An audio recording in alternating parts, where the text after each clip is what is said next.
Deus não faz nada por acaso. Tudo que ele Não, faz tem um um propósito. propósito. Tudo tem um porquê e um para quê, né? E Sim, quando a gente entende isso, a gente vive os nossos processos, é muito bom. O pastor André Fernandes, ele fala uma coisa e é muito verdadeira. Ele fala assim, que quando vem uma luta muito grande, ele comemora. porque sabe Porque que ele sabe que a bênção vai ser extraordinária. Ele fala assim: Nossa extraordinário. Deus, essa prova tá muito grande. Então quer dizer que a É, bênção vai ser vai ser extraordinária. extraordinário. E é verdade, né? Às Sim, vezes a gente passa por umas coisas assim e você fala: Nossa Deus. Mas conforme você vai vivendo o processo e você sai lá, chegar ao final daquilo, você fala: Nossa Deus, valeu a pena. valeu. É, todo Nossa, eu aprendi aprendizado. tanto com É, isso, né? Eu cresci tanto com tanto. isso, foi tão bom, né? Amadureci Eu tanto. amadureci, eu evoluí Sim, nesse caminho, nessa jornada.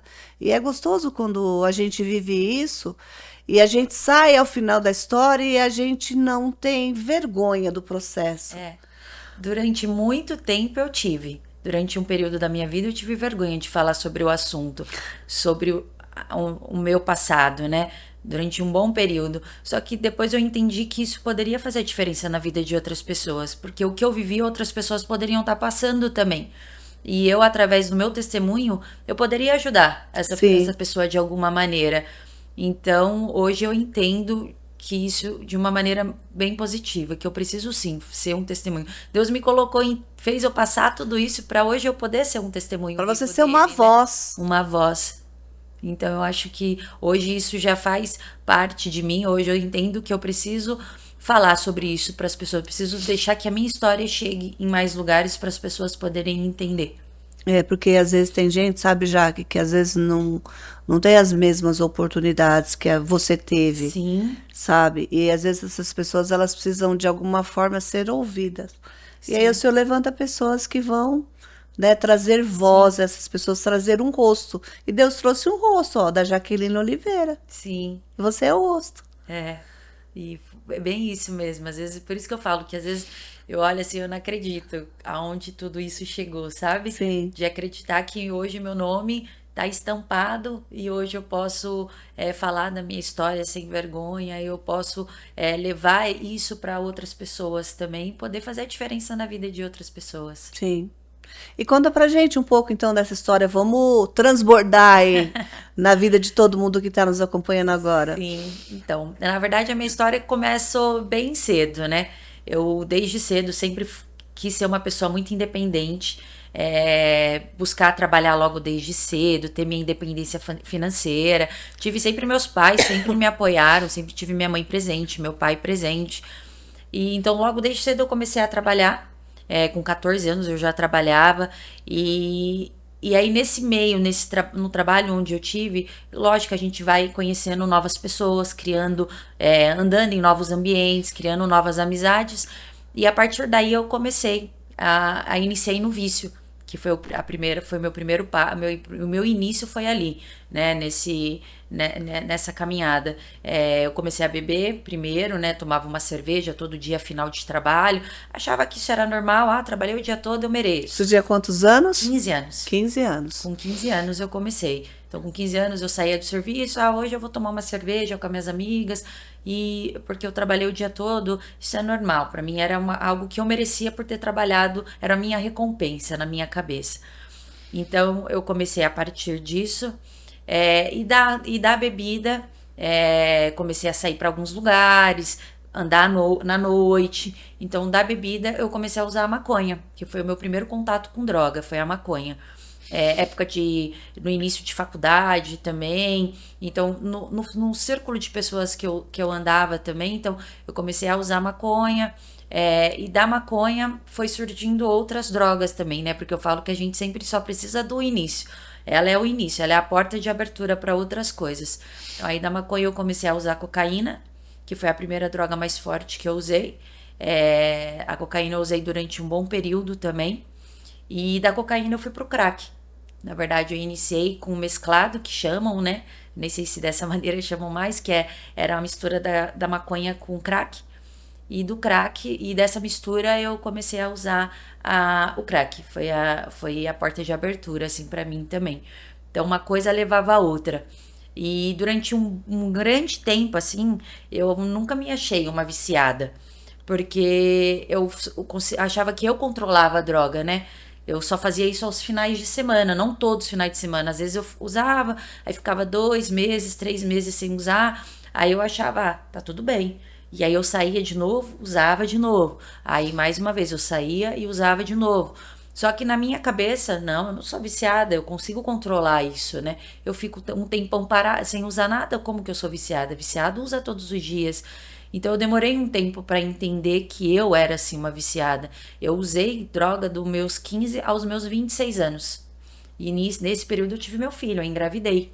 Com 19 anos eu tava grávida e até o quarto mês da minha gravidez eu usei. Eu lembro até hoje, eu tava numa festa, ainda foi aqui no Suzaninho, eu lembro que era um show de reggae. E eu usei nesse dia ainda, eu tinha acabado de usar crack. E a primeira coisa, quando eu descobri, a primeira coisa quando eu cheguei no médico ainda foi perguntar pra ele se. Foi a minha maior preocupação, era saber se meu filho tava bem. Perguntei pra ele se estava tudo bem, se ele tava, a saúde dele estava bem, e graças a Deus ele estava ótimo, não tinha sequela nenhuma. Hoje ele tá aí um menino de 18 anos, graças a Deus, sem vício, um menino que ama esporte, ama, tem a rotina dele, nunca se envolveu com nenhum tipo de droga, nenhum tipo de bebida. Então, assim, Deus foi grato nisso tudo ainda. Deus foi grato comigo, né? Mesmo eu vivendo aquela vida da maneira que eu vivia, ele me orientou, ajudou em todos os sentidos para mim. Então eu usei dos meus 14, dos meus 15 até os meus 26 anos. Eu tive nessa vida Bastante tempo, né? bastante tempo. Mas como eu te falei, eu sempre achei que eu não era viciada. Porque eu achava que eu conseguia controlar a droga, mas não, a droga sempre me controlou, na verdade. Porque eu sempre já saía sabendo que eu ia usar. Eu falava que não, mas eu sabia que eu ia, e eu sabia que no final das contas eu ia acabar usando isso, né? E mesmo nesse período eu sendo educadora física, sabendo da qualidade de vida, sabendo que a gente precisa fazer atividade, fazer cuidar do corpo, cuidar da saúde, eu vivendo nesse meio, mesmo assim, e muitos no meio na época também, eu sabia que tinham esse vício também. Então, o meu ciclo de amizade acaba que quando você usa, você acaba sempre andando com pessoas que também têm um vício de alguma maneira, né? Seja do álcool, seja da droga, algum vício a pessoa acaba tendo. Então, a gente acaba sempre andando num círculo, né? Vicioso. Você anda ali com as pessoas, está nos ambientes, que é onde todos acabam também usando e fazendo do uso da mesma coisa que você, Das mesmas das substâncias. mesmas substâncias. E ali se torna uma coisa comum, e todo mundo achando que é curtição, mas no final não é Sim, nada daquilo. sim, porque você sai sempre acreditando que, passo o final de semana. Muitas vezes eu já cheguei a ficar, tipo, virada, que a gente falava, 2, 3 dias usava, porque a droga dá essa sensação, né? Ela traz isso em você. Então você fica acordada, e no outro dia você bebe, fica acordada de novo.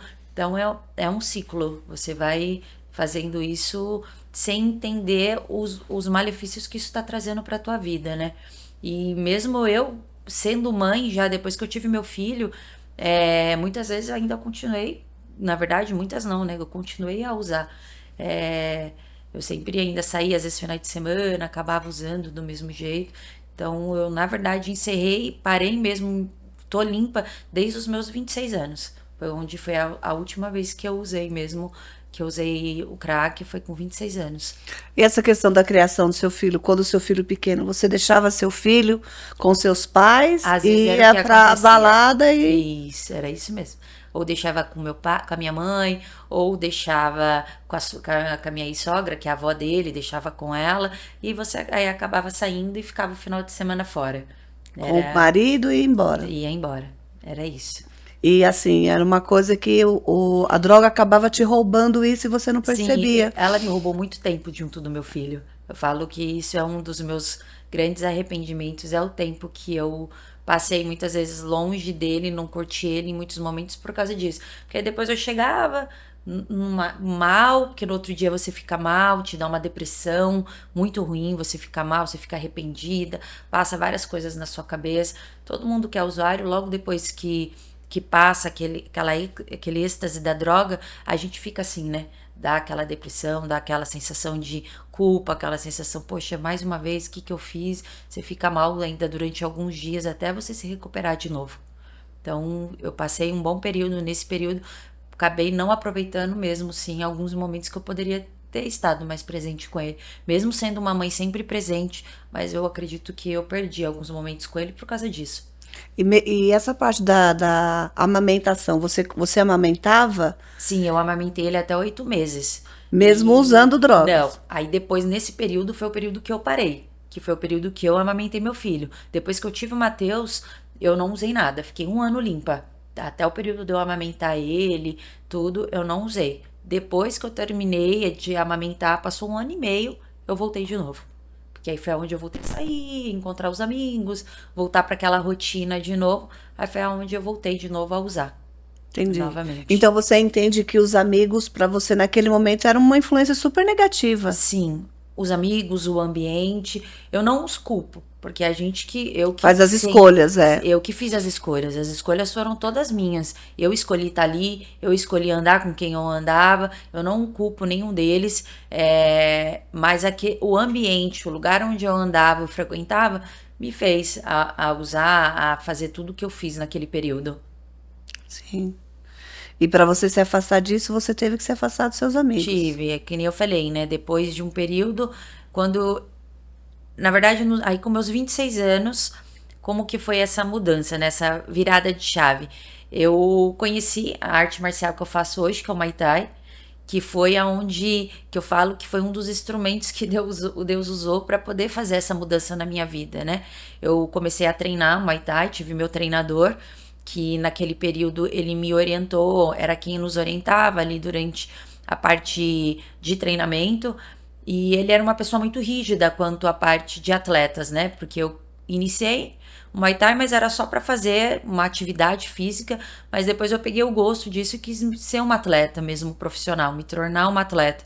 Então eu sabia que para mim me manter como uma atleta, eu tinha que mudar a minha vida, eu tinha que mudar tudo, porque eu sabia que senão eu não conseguiria chegar em resultados positivos, né?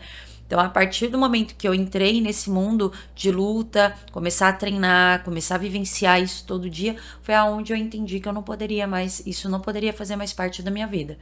Então, aí eu comecei a treinar, levar uma vida mais certa, regrada, com treinos. Eu treinava todos os dias, então isso foi me motivando e fazendo eu entender que eu não poderia mais continuar com isso. Na verdade, a minha primeira luta que eu fiz, até a minha primeira luta ainda eu usei. Eu saí um dia à noite, bebi, e depois que eu ganhei também para comemorar, eu ainda cheguei a usar. Mas passando isso, depois disso eu entendi que eu não podia mais me manter nesse caminho, senão eu não ia conseguir alcançar o que eu queria realmente, aonde eu queria realmente chegar, né? Entendi. Aí você teve que tomar, você teve que se posicionar. Me posicionar, bem essa palavra. Se eu não me posicionasse naquele momento, eu saberia que eu não ia conseguir alcançar outras coisas que eu tinha, né? Que eu gostaria de alcançar dentro do esporte. Então, eu sabia que para mim ser uma atleta de nome, conseguir chegar na onde eu poderia chegar, eu teria que mudar a minha rotina. Eu teria que mudar o meu ciclo de amizade. Foi aonde eu comecei. Me distanciei de muitas pessoas, na verdade, da maioria das pessoas com quem eu andava naquele período.